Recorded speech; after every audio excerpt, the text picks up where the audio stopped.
Selamat pagi. Pada kesempatan kali ini saya akan jelaskan istilah-istilah di saham untuk pemula. Di video kali ini saya akan jelaskan istilah dividend payout ratio.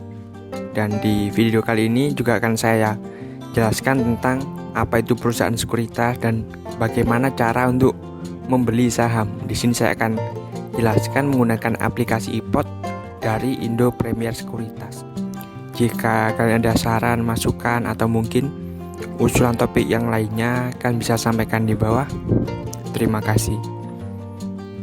Jadi, apa itu perusahaan sekuritas? Jadi, sebelumnya saya akan jelaskan terlebih dahulu. Jadi, misalnya kalian ingin membeli saham apapun itu, misal saham Garuda Indonesia, saham Indofood, saham Telkom, itu kalian tidak bisa membelinya di perusahaannya. Jadi, kalian bisa membelinya di yang namanya itu perusahaan sekuritas.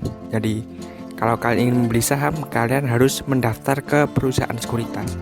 Di sini saya akan tampilkan beberapa perusahaan sekuritas yang cukup terkenal, yaitu misal di Mirai Aset Sekuritas, Indo Premier Sekuritas, dan juga di Ajaib. Jadi di perusahaan sekuritas ini kalian bisa membeli saham.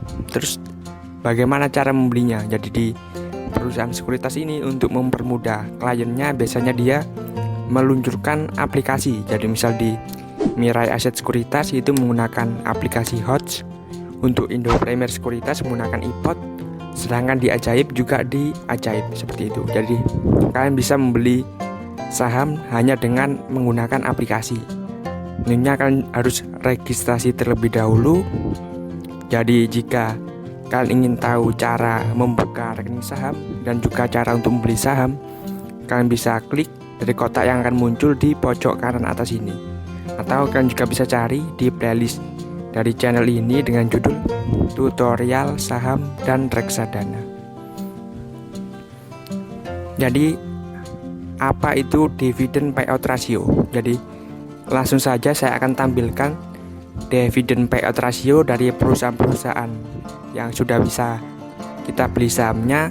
Ini datanya dari investing.com. Jadi yang pertama yaitu di Indofood CBP. Ini adalah perusahaan yang memproduksi Indomie seperti itu. Jadi di perusahaan ini untuk dividend payout rasionya itu 44,45%. Jadi seperti itu. Terus kemudian di Adaro, ini adalah perusahaan tambang batubara, salah satu perusahaan tambang batubara terbesar di Indonesia selain dari ITMG, PTBA, dan juga Indika Energi seperti itu. Jadi untuk saham batubara itu biasanya dividen payout rasionya paling tinggi atau tinggi-tinggi. Jadi untuk Adaro itu 93,07%. Terus kemudian di perusahaan konstruksi yaitu Wijaya Karya. Ini adalah perusahaan konstruksi milik pemerintah. Jadi misal ada proyek-proyek pembangunan, misal tol, bendungan, atau yang lainnya, itu bisa di Wika ini. Selain juga tentunya masih banyak lagi ya, misal Waskita Karya atau Adikarya seperti itu. Jadi di Wika itu dividend payout rasionya itu 35,21%. Seperti itu ya. Terus kemudian itu yaitu Bank BRI. Ini adalah bank BUMN seperti itu. Kalian pasti sudah tahu Bank BRI. Jadi di Bank BRI dividend payout rasionya itu 86,99%. Terus kemudian di Telkom Indonesia. Jadi misalnya kalian pasti juga sudah tahu ya, Telkom Indonesia, Telkom, IndiHome seperti itu. Itu adalah anak-anak perusahaannya. Itu dividen payoutnya 80,83%. Jadi apa itu dividen payout ratio? Jadi dividen payout ratio atau misal kita singkat DPR itu adalah laba yang dibagi ke pemegang saham dibagi dengan laba bersih. Laba yang dibagi ke pemegang saham dibandingkan dengan laba bersih. Jadi laba bersih itu adalah keuntungannya. Jadi misal Indofood itu keuntungannya 1 triliun, berarti laba bersihnya 1 triliun seperti itu. Jadi di sini saya akan tampilkan beberapa. Misal saya akan contohkan, misal laba bersihnya dari 5 perusahaan ini itu ICBP, Adaro, Wika, Bank BRI, dan Telkom. Itu laba bersihnya misal 100 juta. Jadi misal di Indofood yang dibagikan ke pemegang saham itu 44,55 juta. Sedangkan sisanya itu disimpan di perusahaannya. Itu bisa digunakan untuk mengembangkan perusahaan atau membuka cabang, membuka pabrik baru dan yang lainnya seperti itu. Jadi seperti itu, misal di Adaro DPR-nya 93,07%, berarti yang dibagikan ke pemegang saham itu 93,07 juta. Sedangkan untuk di Wijaya Karya itu yang dibagikan 35 dan sisanya ditahan. Sedangkan untuk di Bank BRI atau BBRI yang dibagikan itu 87 seperti itu. Sedangkan yang sisanya 13 juta itu disimpan, bisa digunakan untuk membuka cabang baru atau yang lainnya. Sedangkan di Telkom itu 80,83 itu dibagikan ke pemegang saham dan sisanya disimpan oleh perusahaan tersebut. Jadi seperti itu.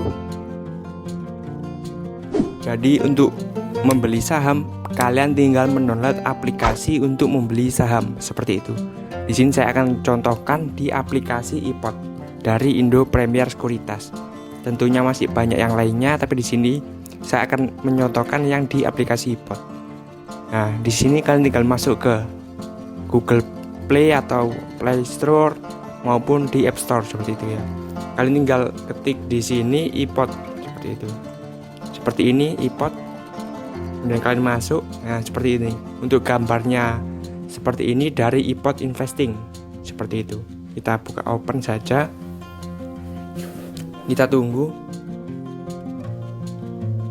Nah, jadi ini adalah aplikasi dari iPod seperti itu. Jadi kalau bisa kalian ingin mendaftar, kalian harus menyiapkan nomor rekening bank dan KTP seperti itu.